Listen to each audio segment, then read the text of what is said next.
এবার ভৃগুর রাগ হয়ে গেল। ভৃগুর রাগ হয়ে গিয়ে সে অগ্নির কাছে গেল এবং অগ্নিকে একটা শাপ দিয়ে দিল, তুমি অগ্নি সর্বভুক হবে, মানে বেসিক্যালি তোমাকে তুমি যেখানে ছোবে সেই জায়গাটাই নষ্ট হয়ে যাবে। তো বলছে যে এরকম শাপ দিয়েছে আমি সর্বভুক হবো। তখন ব্রহ্মা বলছে আরে তুমি কি করে সর্বভুক হতে পারো? এই সমস্ত বিশ্ব ব্রহ্মাণ্ড সৃষ্টি হয়েছে তোমার থেকে, মানে অগ্নির থেকে। সমস্ত বিশ্ব ব্রহ্মাণ্ড বিলীন হয়ে যাবে তোমার মধ্যে, তুমি সর্বভুক হতে পারো না, বরং তুমি যে জিনিসকে ছোবে সেটা সূচি হয়ে যাবে। তোমাতে যা আহুতি দেওয়া হবে সেটা তোমার সঙ্গে দেবতাদের মুখেও ডিরেক্টলি পৌঁছবে, দেবতাদের কাছেও ডিরেক্টলি পৌঁছবে।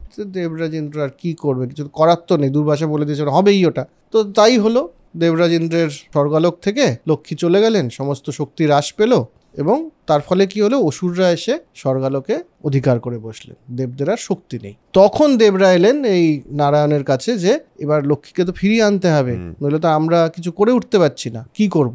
তো মেরু পর্বতে এসে তখন এই মিটিংটা হলো। আর নাগরাজ বাসুকীকে বলা হলো যে সে হবে, কারণ এত বড় একটা জিনিসের ওই মানে যে কোনো রজ্জু তো দিয়ে ওটা সম্ভব না, এবং নাগরাজ বাসুকী ছাড়া অত বড় রজ্জু পাবে কোথা থেকে। তো নাগরাজ বাসুকীকে বলা হলো যে আপনি রজ্জু হিসেবে করুন, তাহলে আমরা মন্থন করব।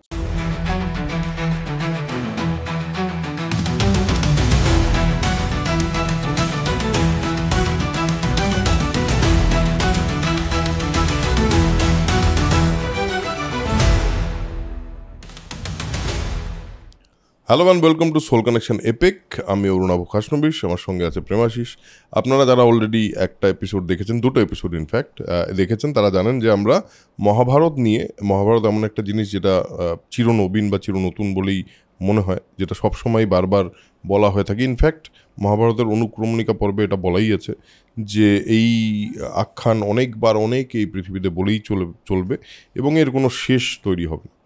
তো সেই কারণেই আমরাও একটা তাদের মধ্যে একজন পার্ট, যে আবার রিটেলিং অফ মহাভারত নিয়ে এসছি। আমরা মেজরলি টার্গেট করছি যেগুলো একটু আননোন স্টোরিজ মহাভারতের, প্রধানত পাণ্ডব কৌরব এবং যে বেসিক স্টোরিটা, তার বাইরেও যে মহাভারতের অনেক স্টোরিজ আছে সেগুলো নিয়ে আমরা কথা বলছি। তো অলরেডি আমরা শুরু করেছি আদি পর্ব থেকে, অনুক্রমণিকাটা আমরা খুব একটা ধরিনি, বাট আদি পর্ব থেকে শুরু করেছি। আমরা কয়েকটা পর্ব এসে আজকে আমরা যেই পর্বটা দিয়ে শুরু করবো, তার আগে দুটো আমাদের রেফারেন্স বই একটু দেখিয়ে নিই। সেটা হলো, একটা হলো রাজশেখর বসুর মহাভারত, যেটা সারানুবাদ, যেটা আমার মনে হয় বেস্ট সারানুবাদ এই পৃথিবীতে যত মহাভারতের সারানুবাদ করা হয়েছে, মানে আমার মতে এটা। আরেকটা হলো, এটা খুবই ইম্পর্ট্যান্ট একটা বই, সেটা হলো কালীপ্রসন্ন সিংহ মহাশয় অনুদিত মহাভারত, মহর্ষি বেদব্যাসের মহাভারতের এক্স্যাক্ট ট্রান্সলেশন শ্লোক বাই শ্লোক, যেটা খুবই ডিটেলড। এটা প্রথম অধ্যায়, আরেকটা অধ্যায় আছে, প্রথম খণ্ড আরেকটা খণ্ড আছে। আমরা বেসিক্যালি এটা খুবই ডিটেলড। তো আমরা ডিটেল জায়গায় না গিয়ে আমরা যতটা গল্পের মতো করে পারি মহাভারতকে আমরা নিজেদের মতো করে বলার চেষ্টা করছি। বেশ, তাহলে আজকে আমরা এর আগে আমরা শেষ করেছিলাম হলো উতঙ্কর শেষে, এবং ওই শেষে সর্পযজ্ঞের জন্য যে একটা বেসিক কি বলবো সেট হয়ে গেল ভূমিটা, সেরকম একটা জায়গায় আমরা শেষ করেছি। বেশ, তাহলে আজকে আমরা শুরু করব হলো যেই পর্বটাকে বলা হয় পৌলম পর্ব অধ্যায়, তাই তো? যদি আমি ভুল না উচ্চারণ করে থাকি, কারণ এই উচ্চারণের একটা অদ্ভুত আছে, পৌলম পর্বাধ্যায়, এটাই বোধহয় উচ্চারণ। সো আমরা এটা দিয়ে শুরু করি। চলো দেখি তুমি কতদূর কি কোথায় পৌঁছে চলে। পৌলমা পর্বাধ্যায়টা তো মূলত ভৃগুর পরিবারের গল্প, যেখানে আমরা চবনের গল্প পাই, ভৃগুর গল্প, চবনের গল্প, পুলমা, তারপর চবন, হ্যাঁ, তারপর চবনের গল্প, এবং তারপর গিয়ে ব্যাপারটা অগ্নি এবং তারপরে আমরা আরো রুরু পার্টে ঢুকবো। এখানেও সাপের একটা ভূমিকা আছে, এবং এখান থেকেও একটা মহাভারতের শুরু আছে, মানে বলার একটা শুরু আছে, সেটা খুব ইন্টারেস্টিং। মানে কত জায়গার থেকে মহাভারত বলা শুরু হচ্ছে, সেটা তুই যেটা বললি যে বারবার বলা হবে, তার মধ্যে এটাও একটা। কিন্তু এই গল্পটা আলাদা করে নিজের মতো করে অনেক কিছু দিয়ে যাবে। একদম। তো আমরা শুরু করি তাহলে ভৃগুর গল্প দিয়ে। বেশ, এইখানে সৌনক সৌতিকে বলল যে সে ভৃগুর গল্প শুনতে চায়। তো সৌতি বলিল তাহলে ভৃগুর গল্প শুরু করা যাক। কে শুরু করবে? তুমি করো, শুরুটা করো, আমরা ওইভাবেই করি, তুই কিছুটা বল আমি কিছুটা বলি, এইভাবেই চলুক। তো ভৃগুর একটি স্ত্রী ছিলেন, তার নাম হচ্ছে পুলোমা। খুবই সুন্দরী স্ত্রী, এবং পুলোমার গর্ভে সন্তান আছে। এই মতো অবস্থায় গল্পটা শুরু হচ্ছে। তো ভৃগু কোনো এক কারণে বাইরে গেছেন, পুলোমা একা ঘরে রয়েছেন এবং পাশে অগ্নিশিখা জ্বলছে। এই সময় এক রাক্ষস এসে পৌঁছলেন, তার নামও পুলোমা। রাক্ষস এসে ভেতরে গিয়ে দেখলেন পুলোমাকে, মানে এই ভৃগুর স্ত্রী পুলোমাকে, এবং দেখে তিনি খুব আশ্চর্য হয়ে গেলেন। এত সুন্দর, প্রথমত তো এত সুন্দর একটি মহিলা। তারপরে তার মনে হলো যে এই পুলোমার সাথে আমার বিবাহ হয়েছিল, একই নাম, এই পুলোমার সাথে আমার বিবাহ হয়েছিল, কিন্তু কোনো কারণে ভৃগু একে তুলে নিয়ে আসে এবং আসলে আমারই অধিকার রয়েছে এর সাথে বৈবাহিক সম্পর্ক স্থাপন করবার জন্য। কিন্তু সে শিওর হতে পারছে না করে, তো সে তখন বলে কিভাবে শিওর হব? তখন সে অগ্নি পাশেই রয়েছে, অগ্নির কাছে গিয়ে সে জিজ্ঞেস করলো যে তুমি বলো যে আমার তো মনে হচ্ছে এই সেই পুলোমা যাকে আমি বিবাহ করেছিলাম, তুমি বলো, ভ্যালিডেশন দাও, তুমি তো মিথ্যে কথা বলো না, অগ্নিতে সব কিছুই ঠিকঠাক হয়, একদম, তো তোমাকে বলতে হবে যে এই কি সেই পুলোমা যাকে আমি প্রথমে বিবাহ করেছিলাম, পরে তা এর বাবা ভৃগুর কাছে দিয়ে দেয়। অগ্নি পড়েছে বিপদে যে এটা তো সত্যি যে আসলে এই পুলোমার সাথে, মানে রাক্ষস পুলোমার সাথে এই পুলোমার একটা বিবাহ হয়েছিল, কিন্তু মন্ত্র উচ্চারণ হয়নি, তার আগেই স্ত্রী যে পুলোমা তার বাবা ভৃগুর সাথে বিয়ে দিয়ে দেয়। কিন্তু অগ্নি বলছে এই সত্যিটা বলে দিলে পরে ভৃগু এসে তো আমাকে অভিশাপ দেবে। তো অগ্নি বলে উঠতে পারছে না, শেষ পর্যন্ত সে জানতে পারে। তো রাক্ষস পুলোমা তো রওনা দিয়েছে বরাহ রূপ ধারণ করে ভৃগুর স্ত্রীকে নিয়ে, কিন্তু এই যে গর্ভজাত যে সন্তান, সে এতে প্রচণ্ড রাগ হয় এবং সে মাঝপথেই সে নিজে ভূমিষ্ঠ হয়ে যায়। সেই জন্য সে চবন, তার নাম চবন হয়। কিন্তু সে একেবারে রাগে মানে কাঁপছে, একদম ব্লেজিং লাইক এ সান আর কি, একদম সূর্যের মতো তার তেজ। এটা দেখে প্রথমে তো পিঠ থেকে নামিয়ে দেয় রাক্ষস পুলোমা ভৃগুর স্ত্রীকে, এবং নিজেও পড়ে ওখানেই মারা যায় মানে ছাই হয়ে যায়। এদিকে ভৃগুর স্ত্রী তো খুবই, মানে একটা অদ্ভুত অপহরণ হচ্ছিল, তারপরে এসব হয়েছে, সে কাঁদছে অঝরে। এমন সময় ব্রহ্মা আসেন। ব্রহ্মা এসে এটা দেখেন এবং বলেন তুমি গৃহের দিকে প্রস্থান করো, কিছু হবে না। এর যে অশ্রু, সেইখান থেকে একটা নদীর সৃষ্টি হয়, যার নাম ব্রহ্মা দেন বধূসরা, মানে বধূর পা যেখানে যেখানে পড়েছে আর কি, সেই সমস্ত সে তার চোখের জল দিয়ে সেই নদী হচ্ছে বধূসরা। একদম। তো ভৃগুর স্ত্রী ফিরে এলেন। ভৃগু তখন তাকে দেখে, ভৃগু তো নিজেও রাগে কাঁপছে যে আমার স্ত্রীকে উঠিয়ে নিয়ে গেছে, এ কি সাংঘাতিক অবস্থা, কে উঠিয়ে নিয়ে গেছে, কিভাবে হলো? তো তখন পুলোমা বললেন যে এই ঘটনা, তবে আমি বেঁচে গেছি তার কারণ হচ্ছে আপনার যে সন্তান চবন, তার যে তেজ, তার সামনে রাক্ষস ছাই হয়ে গেছে। তো ভৃগু বলছে হ্যাঁ সে বুঝলাম, কিন্তু বললো কে? এই রাক্ষসকে এই ঘটনাটা বললো কে? হ্যাঁ, যে তুমি নাকি তার বিবাহিতা স্ত্রী, এটা কে বললো? এটা কি অগ্নি বলেছে?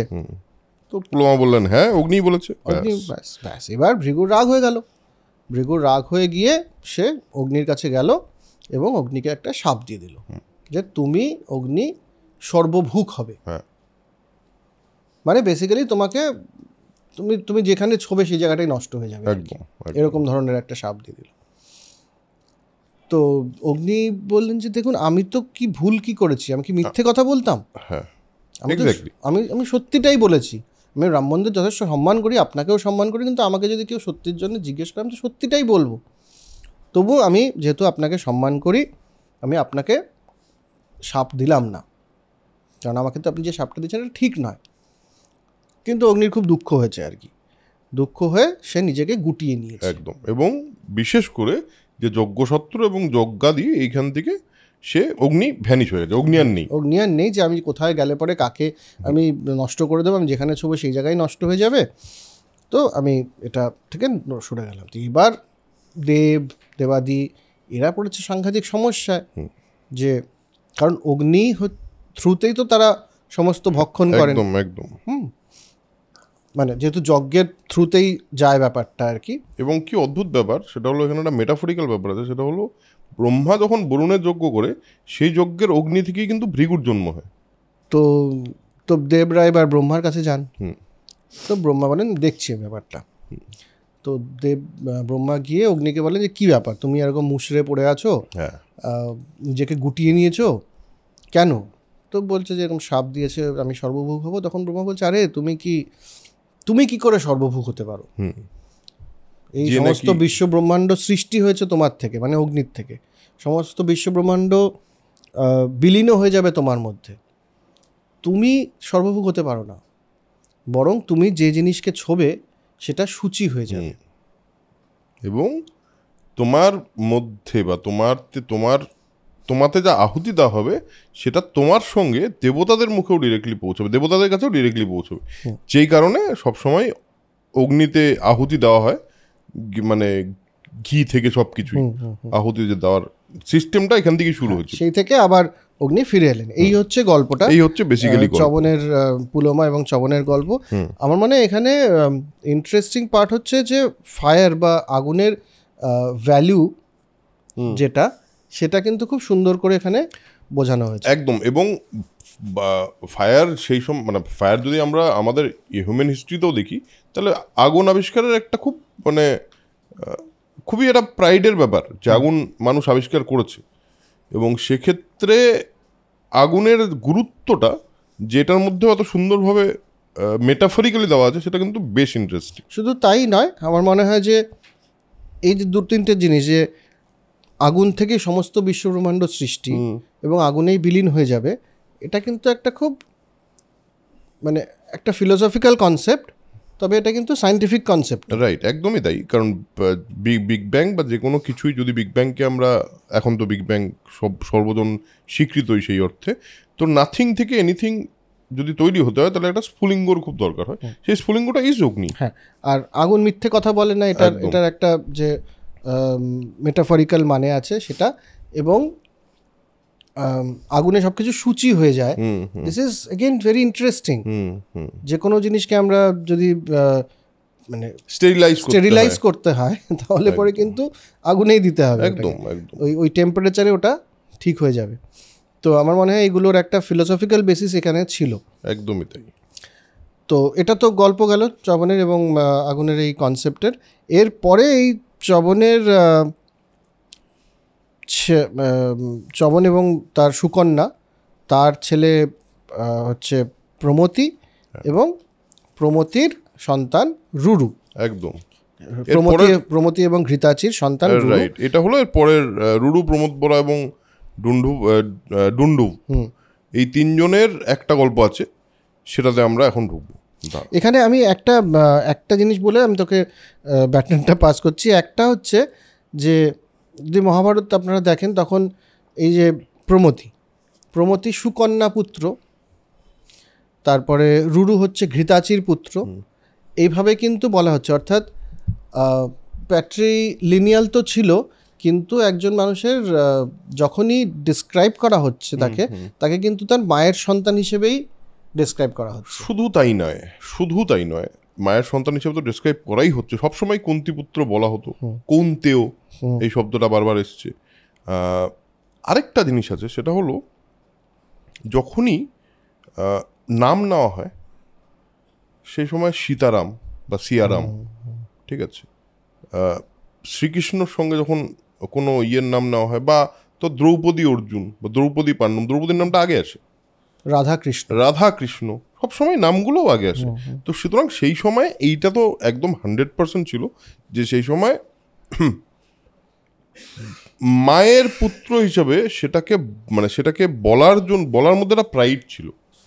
সেটা সব পুরো মহাভারত জুড়ে আছে, ইয়েতেও আছে, মানে আমাদের রামায়ণেও আছে, বাট মহাভারতে সেটা আরো বেশি করে।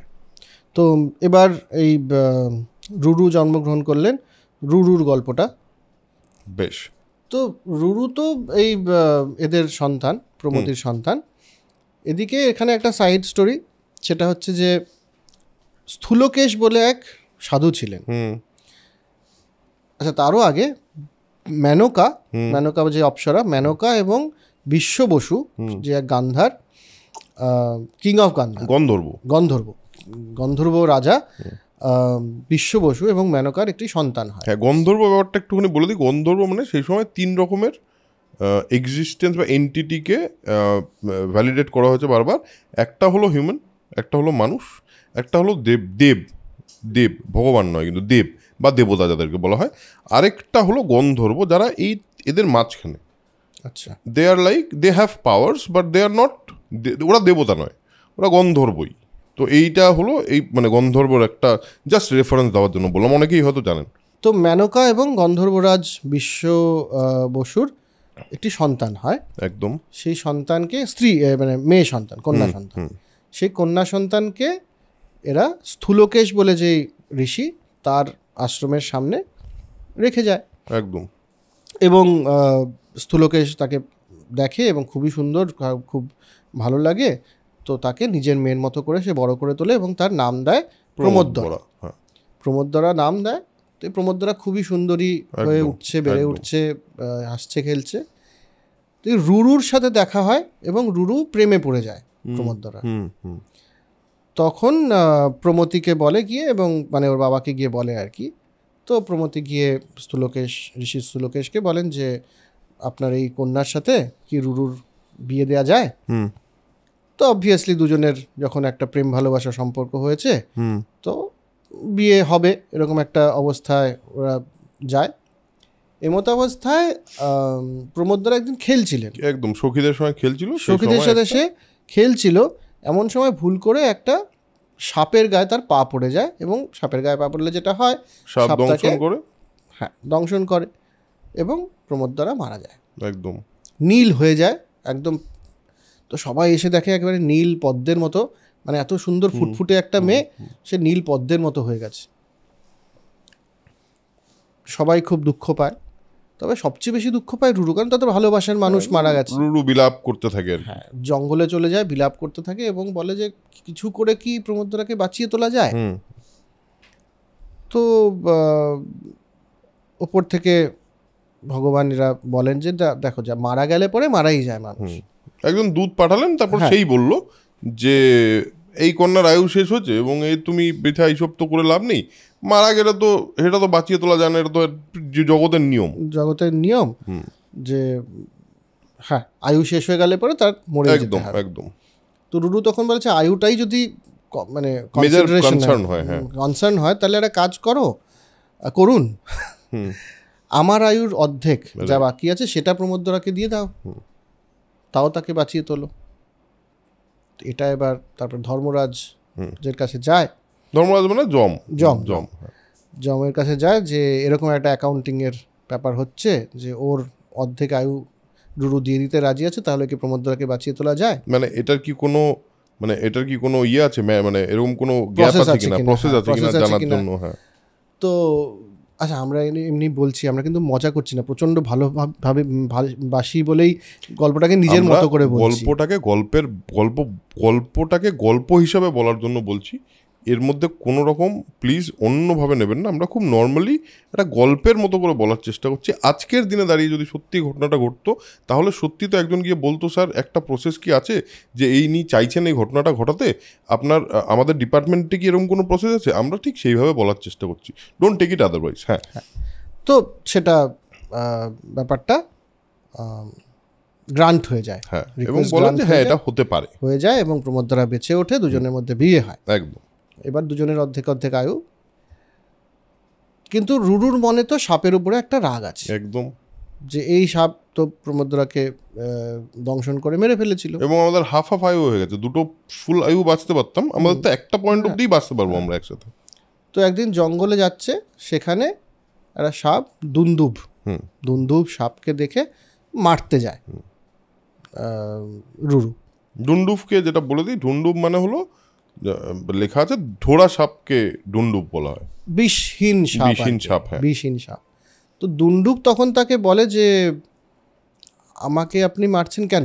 তো তখন রুরু বলে এই ঘটনা। তো তখন দুন্ডুব বলে, দেখুন আমি সাপের মধ্যে কিন্তু আমার তো বিষ নেই, মানে সাপরা যেই জৌলুস নিয়ে ঘুরে বেড়ায় সেটা আমার নেই, কিন্তু কষ্ট সব আছে। আমাকে লোকে ভয়ও পায় না, আমাকে লোকে ভয়ও পায় না, উল্টে আমাকে কিন্তু মারটা আমাকেই খেতে হয়। আমি কাউকে কাটতেও পারি না, কিছুই করতে পারি না, তো আমাকে মারবেন না। তো রুরু মানছে না তখন, এবং এবার শুনে এবং বলছে যে আপনি ব্রাহ্মণ হয়ে একটা প্রাণী হত্যা করবেন, এটা তো উচিত হবে না।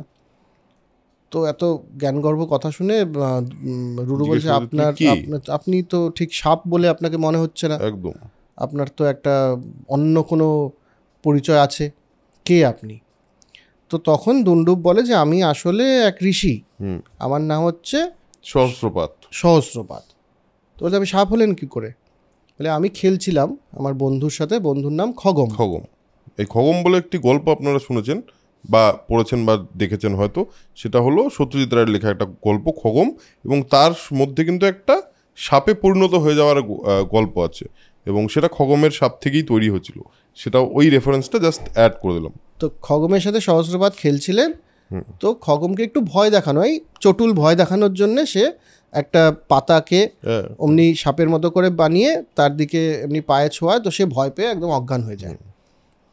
তারপরে যখন জ্ঞান ফেরে তখন বলে তুমি আমাকে ভয় দেখাচ্ছ এমনি করে, তুমিই হয়ে যাবে সাপ, দুন্ডু। হ্যাঁ, এবং তুমি যে নির্বিষ সর্প দেখিয়ে আমাকে ভয় দেখিয়েছো, তুমিও সেরকমই একটা নির্বিষ সর্প হয়ে যাবে।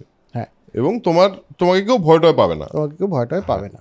কিন্তু অবভিয়াসলি প্রত্যেকটা সাপের একটা করে কন্ডিশন থাকে, যে এই ঘটনাটা ঘটলে সাপ মুক্তি হবে। বা আমরা আগেও প্রথমে বলেছিলাম সাপ এবং সাপ মোচনের একটা পুরো থ্রু আউট দিস মহাভারত আমরা বারবার এটা রেফারেন্সে পাবো। তো তখন দুন্ডুব বলে যে আমাকে তখন বললো যে এই রুরু একজন আসবে একদম ভৃগুর পরিবারের, সেই এসে তোমাকে তার দর্শন করলেই তুমি তোমার ঠিক হয়ে যাবে। তো অবভিয়াসলি আবার সহস্রপাত ফিরে এলেন। তখন সহস্রপাত বললেন যে দেখুন, আপনার ধর্ম কিন্তু হত্যা করা নয়, ওটা ক্ষত্রিয়ের ধর্ম। একদম নন ভায়োলেন্স বা অহিংসাই হচ্ছে ঠিক পথ। অহিংসা পরম ধর্ম, সর্বপ্রাণভৃতাস্পৃত। এই যে পুরো শ্লোকটা আছে, শ্লোকটা আমি পাশে দিয়ে দেবো। এই শ্লোকটা হলো অ্যাকচুয়ালি তুই যেটা বললি সেটাকেই রিপ্রেজেন্ট করে, এবং শ্লোকটার যদি বলতে হয় তাহলে সব প্রাণীরই অহিংসাই পরম ধর্ম, এবং ব্রাহ্মণ কখনো কোনো প্রাণীর হিংসা করবেন না। এইরূপ শ্রুতিবাক্য আছে যে ব্রাহ্মণ শান্তিমূর্তি, বেদাঙ্গ বেদ এবং সর্বপ্রাণীর অভয়দাতা হবেন। তার পক্ষে অহিংসা, সত্য কথন, ক্ষমা ও বেদের ধারণাই পরম ধর্ম। ক্ষত্রিয়দের যে ধর্ম তা তোমার গ্রহণীয় নয়। এটা অ্যাকচুয়ালি পুরো শ্লোকটার সেই অর্থে মানে। এবং এটার এক্সাম্পল দিতে গিয়ে তখন সহস্রপাত বলেন যে দেখুন, কুরুবংশের জন্মেজয় একবার সর্পযজ্ঞ করে সমস্ত সাপকে মেরে ফেলতে চেয়েছিলেন। একজন ব্রাহ্মণ এসে তাকে, ব্রাহ্মণ বলতে আমরা এখানে বুঝি যে একজন জ্ঞানী মানুষ এবং যার ব্রহ্মজ্ঞান আছে, আস্তিক মুনি এসে কিন্তু সাপদের বাঁচিয়েছিলেন এবং নিরস্ত করেছিলেন একে। একদম। এবার এইটা বলে তো সে চলে গেল অন্তর্ধানে, বলো ওরকম আস্তিক বলে একজন আছে। এবার অবশ্যই রুরুর মনে হলো যে আমারও সাপের উপর রাগ, তাহলে আস্তিকটা কি যে এই সাপের মানে সর্পযজ্ঞে গিয়ে সব সাপকে বাঁচিয়েছিল, এ কে? তো আমরা এখান থেকে ঢুকবো হলো আস্তিকের উপাখ্যানে, যেখানে দেখুন এটা পুরোটা লিঙ্ক। দেখুন প্রত্যেকটা জায়গায় জন্মেজয়ের রেফারেন্সও আসছে, জন্মেজয়ের সর্পযজ্ঞের রেফারেন্সও আসছে, এবং আমরা জানি যে জন্মেজয়ের সর্পযজ্ঞ হলো সেই অর্থে শুরু যেখানে মহাভারতকে প্রথমবার বলা হয় থ্রু বৈশম্পায়ন। বৈশম্পায়ন হলো ব্যাসদেবের ডিরেক্ট শিষ্য, যে নাকি ব্যাসদেবের কাছ থেকেই পুরোটা শুনেছে, এবং সেটাই বলা হচ্ছে। অথচ এই পুরোটা লেখা হলো ব্যাসদেবের। মানে কি অদ্ভুত! কিন্তু এই ঘটনাটা, তার মানে প্রত্যেকটা ঘটনার আমরা কিন্তু পৌঁছচ্ছি আলটিমেটলি ওইখানেই, জন্মেজয়ের সর্পযজ্ঞে পৌঁছচ্ছি, কিন্তু পৌঁছানোর অনেকগুলো রাস্তা দিয়ে পৌঁছচ্ছি। এবার আমরা এলাম তো আস্তিকে, এবং আস্তিকের কথা জানতে পারলাম। এবার কি অদ্ভুতভাবে আস্তে আস্তে আস্তে আস্তে আমরা ওদিকে যাচ্ছি, এবং একটা অদ্ভুত ব্যাপার আছে, সেটা হলো যেই গল্পটা শুরু হচ্ছে কোনো দিনই সেটা তাকে দিয়ে শুরু হয় না। পর্বটা আস্তিক পর্ব, কিন্তু শুরুটা কিন্তু জরৎকারু বলে এক মুনিকে দিয়ে, এবং এবং তারপর কদ্রুবিনতার গল্প আছে, সেটাতে যাচ্ছি। কদ্রুবিনতার গল্পের একটু পার্ট আমি বলেওছিলাম।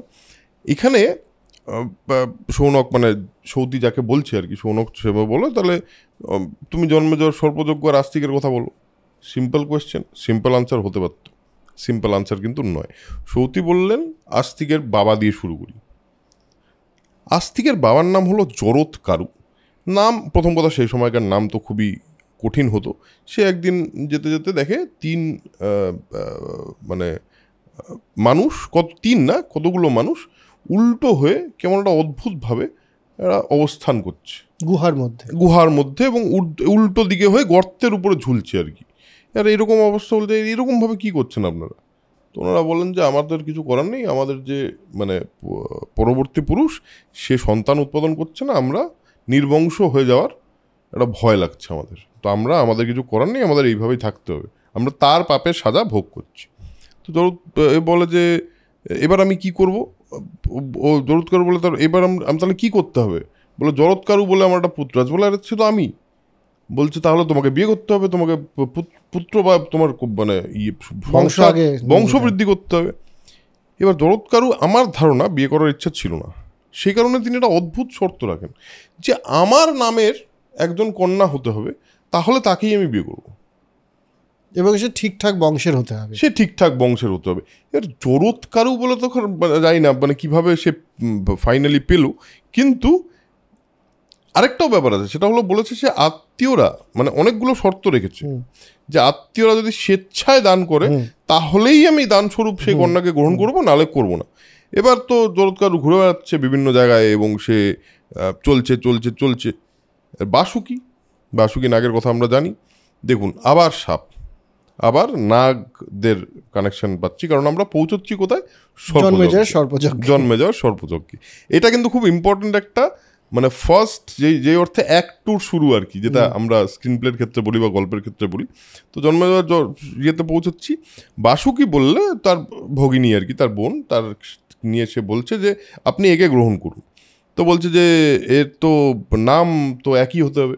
বলে আরে আমি ওই জন্যই তো বলছি, আমি তো জানি, কারণ এর নামও একই। তো বলে বাহ, এটা তো তার আপনি স্বেচ্ছাও দিচ্ছেন, বংশও ভালো, বাসুকি নাগের ভগিনী বোন। তো বিয়েটা সম্পূর্ণ হয় এবং সেইখানে আস্তিক নামে এক পুত্র তাদের হয়।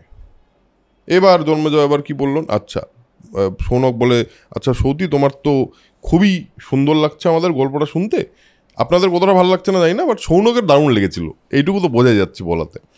বলছে যে আরও গল্প আমরা শুনতে চাই।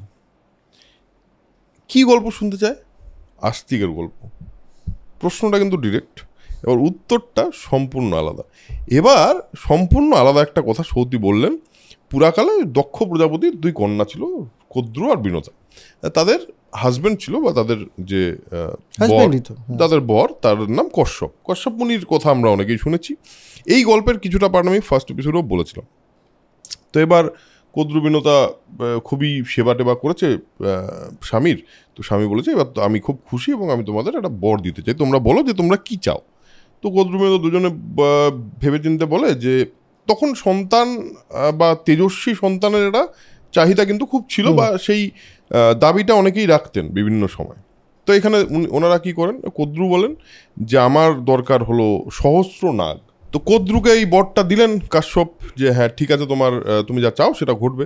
বিনোদা ভাবছে আমি কি চাই, এবং যথারীতি সেই সময়েও যে মহিলাদের মধ্যে রেষারেষি ছিল না, বিশেষ করে একই স্বামীর স্ত্রী সতীন, তাদের মধ্যে তো এবার বলে যে আমার দরকার 2 জন, কিন্তু তারা যেন বল এবং তেজে এই সহস্র নাগের চেয়েও বেশি হয়। তো বলছে ঠিক আছে তথাস্তু। এবার কদ্রুর কিছু করার নেই, আগে চেয়ে ফেলেছে, পরে চাইলে হয়তো বেশি পেত। আর যাই হোক, হলো, বর তো দেওয়া হলো। তারপর অবভিয়াসলি এই বরের ইয়েতে কদ্রুর 1000 ডিম প্রসব হলো এবং ওর প্রসব হলো 2টো ডিম, এবং 500 বছর পর যথারীতি কদ্রুর ডিম থেকে আস্তে আস্তে পুত্র নির্গত হতে থাকলো, এবং তারা সব নাগপুত্র এবং তারা খুব তেজস্বী। কিন্তু বিনোদার যে 2টো ডিম, তারা কিন্তু এখনো অবধি কিছুই হচ্ছে না, কোনো নড়চড় নেই। তো এবার বিনোদা ভাবছে ওর তো হয়ে গেল, আমার তো হলো না, এটা কীভাবে সম্ভব? বিনোদা কিন্তু এটা ভুলে গেছিলো যে বিনোদা চেয়েছিল ডবল তেজস্বী, তো তার ডবল টাইম, সেটা ভুলে গেছিলো। একটা ডিম সে ভেঙে ফেলাতে যেটা দেখা যায়, ঠিক অর্ধেক তৈরি হয়েছে একটি পুত্র যার নাম অরুণ, এবং সেই পুত্র ঊর্ধ্বভাগ তৈরি আছে, নিম্নভাগ তখনও তৈরি হয়নি। সেই পুত্র মানে বেরিয়ে বলছে যে এটা তো আপনি ঠিক করলেন না, আপনার একটু ওয়েট করা উচিত ছিল, আপনি যখন চেয়েছেন এতটা বলশালী পুত্র তাহলে একটু ওয়েট করা উচিত ছিল, কিন্তু ওয়েট না করে আপনি ভেঙে ফেললেন, তো আমি আপনাকে শাপ দেবো। কী শাপ দেবো? যে দাসিত্ব মানে পালন করতে হবে আপনাকে আপনার সতীনের মানে কদ্রুর। তো এবং সেটা দিয়ে সে চলে যায়। তার আগে একটা কথা বলে যায় আবার, কোথায়? সাপ এবং সাপ মোচনের কথা বলে যায়। আপনার দ্বিতীয় সন্তান যদি আপনি ওয়েট করতে পারেন আরও 500 বছর, তাহলে সেখানে তিনি এসে আপনার দাসিত্ব মোচন করতে পারেন। এই অবস্থায় কদ্রু বিনতা এরা একদিন ঘুরতে বেরিয়েছে এবং দেখে হঠাৎ করে একটা মানে কি বলে ওটাকে, ঘোড়া মানে অশ্ব উড়ে যাচ্ছে, মানে উড়ে না, যাচ্ছে আর কি, যাচ্ছে। এবার দেখে বলে যে এটা মানে ওদের অবভিয়াসলি প্রশ্ন হয় এটা কি? এই অশ্বের নাম হলো উচ্চশ্রবা। এবার উচ্চশ্রবা কোথা থেকে তৈরি হয়েছে বল? আমরা ছিলাম কিন্তু একটা গল্পে। এটাই হলো মহাভারতের সবচেয়ে ইন্টারেস্টিং জিনিস। প্রত্যেকটা জিনিসের না মানে একটা অদ্ভুত অন্যান্য দিকে ঘুরে ঘুরে ঘুরে ঘুরে আবার ফিরে আমরা ওইখানে পৌঁছাই। উচ্চশ্রবা এতক্ষণ আমরা ছিলাম কদ্রুবিনতার গল্পে, এসছি কদ্রুবিনতার গল্পে আস্তিক থেকে, এসে আমরা পৌঁছেছি কদ্রুবিনতার অবধি। তার মানে আমাদের লক্ষ্যটা আস্তিকে পৌঁছানো, কিন্তু তার আগে যেহেতু উচ্চশ্রবাকে দেখলেন, এবং উচ্চশ্রবা কোথা থেকে তার উৎপত্তি, সেটা হলো অমৃত মন্থন থেকে। এবার আমরা এখন অমৃত মন্থনের কথা শুনবো। অমৃত মন্থনের ব্যাপারটা কি? সৌনক জিজ্ঞেস করলো যে আচ্ছা ঠিক আছে, বুঝলাম উচ্চশ্রবা অমৃত মন্থন থেকে তৈরি, কিন্তু অমৃত মন্থনের ব্যাপারটা কি? একটু আমাকে যদি এই ব্যাপারটা বলেন তাহলে খুশি হই। তো এক সময় অমৃত প্রাপ্তির জন্য দেবতারা বসে একটা মিটিং করছিলেন আর কি। তারা বলছিলেন কি করে অমৃত পাওয়া যায়, কারণ মেরু পর্বতে, হ্যাঁ সুমেরু পর্বত আর কি। তো নারায়ণ ব্রহ্মাকে বললেন যে সবাই মিলে একসাথে যদি একটা, এবং শুধু তাই সবাই মিলে বলতে দেব এবং নর, এই দেব এবং অসুর একসাথে মিলে, এটা অনেকেই জানেন তবুও আমি আরেকবার বলছি, তারা যদি একসাথে সমুদ্র মন্থন করে তাহলে সেটা হতে পারে। আচ্ছা, এখানে একটু তোকে থামাবো। এটার এই সমুদ্র মন্থনের প্রয়োজন কেন পড়লো, এটার আবার একটা বিষ্ণু পুরাণে একটা রেফারেন্স আছে। আচ্ছা, আমরা যেহেতু এক গল্প থেকে আরেক গল্পে যাচ্ছি, তাহলে আমরা সেটাতেও বলি বিষ্ণু পুরাণের গল্পটা। বিষ্ণু পুরাণেই প্রধানত সমুদ্র মন্থনের প্রচুর বড় বিবরণ আছে, কিন্তু আমি ওটা বলছি যে কি করে সমুদ্র মন্থনের প্রয়োজন। রাইট। দুর্বাসা মুনি একদিন জঙ্গল দিয়ে যাচ্ছেন, সে অপূর্ব সুন্দর গন্ধ পেলেন। একদম। কোথায় গন্ধ খুঁজতে খুঁজতে দেখলেন যে একটি মেয়ে আর কি, সে একটা খুব সুন্দর ফুলের মালা তৈরি করেছে। তো দুর্বাসা গিয়ে বললেন যে ফুলের মালাটা আমাকে দিন, এত সুন্দর গন্ধ। তো মেয়েটার খুব একটা ইচ্ছা ছিল না এত সুন্দর গন্ধের ফুলের মালা, তা দুর্বাসা চেয়েছেন, নইলে পরে তো রেগে যাবে। ঠিক আছে, দিল। তো দুর্বাসা সুন্দর মালাটাকে পরে যাচ্ছেন। কিছুক্ষণ পরে দুর্বাসা বললেন, আমি মুনি ঋষি মানুষ, আমি গলায় একটা ফুলের মালা পরে ঘুরছি, এটা ঠিক দেখাচ্ছে না। তো মাথার মধ্যে বেঁধে নিয়ে চলছেন। এমন সময় ইন্দ্র এসছেন ঐরাবতে চড়ে, হাতিতে চড়ে ইন্দ্র চলছেন। তো দুর্বাসার খুব ভালো লাগলো। দুর্বাসা ফুলটা দিয়ে ছুঁড়ে দিলেন ইন্দ্রের দিকে। ইন্দ্র খুব খুশি। ইন্দ্র খুশি হয়ে হাতিটাকে দিলেন, কিন্তু হাতি আর কি করে বুঝবে, সে অত গুরুত্ব দিল না ওটার, ভুল করে পা দিয়ে পিষে দিল। এই দুর্বাসার হয়ে গেল রাগ। দুর্বাসার রাগ হলে যা হয়, দুর্বাসার তো রাগ একেবারেই মানে সবাই জানে, বিখ্যাত রাগ। আমার একটা এত পছন্দের একটা ফুলের মালা আমি দিলাম ভালোবেসে, আর হাতি দিয়ে তুমি পিষে চলে গেলে ইন্দ্র, তোমার এত বড় সাহস! তোমার সমস্ত ধন সম্পত্তি, তোমার সমস্ত শক্তি হ্রাস হয়ে যাবে, একদম লক্ষ্মী তোমায় ছেড়ে চলে যাবে। সে কাকে বলছে? দেবরাজ ইন্দ্রকে। দেবরাজ ইন্দ্র আর কি করবে, কিছু করার তো নেই, দুর্বাসা বলে দিয়েছে হবেই ওটা। তো তাই হলো, দেবরাজ ইন্দ্রের স্বর্গালোক থেকে লক্ষ্মী চলে গেলেন, সমস্ত শক্তি হ্রাস পেল, এবং তার ফলে কি হলো, অসুররা এসে স্বর্গালোকে অধিকার করে বসলেন, দেবদের আর শক্তি নেই। তখন দেবরা এলেন এই নারায়ণের কাছে যে এবার লক্ষ্মীকে তো ফিরিয়ে আনতে হবে, নইলে তো আমরা কিছু করে উঠতে পারছি না, কি করব? তো মেরু পর্বতে এসে তখন এই মিটিংটা হলো। তখন এই মিটিংয়ে বললো তাহলে তোমাদের উপায় হলো একটা, যে তোমরা যদি অমৃত পান করতে পারো, অমৃত যদি তোমাদের পাওয়া যায়, তাহলে তোমাদের মধ্যে আবার এই শক্তি ফিরে আসবে এবং তোমরা অমর হয়ে যাবে।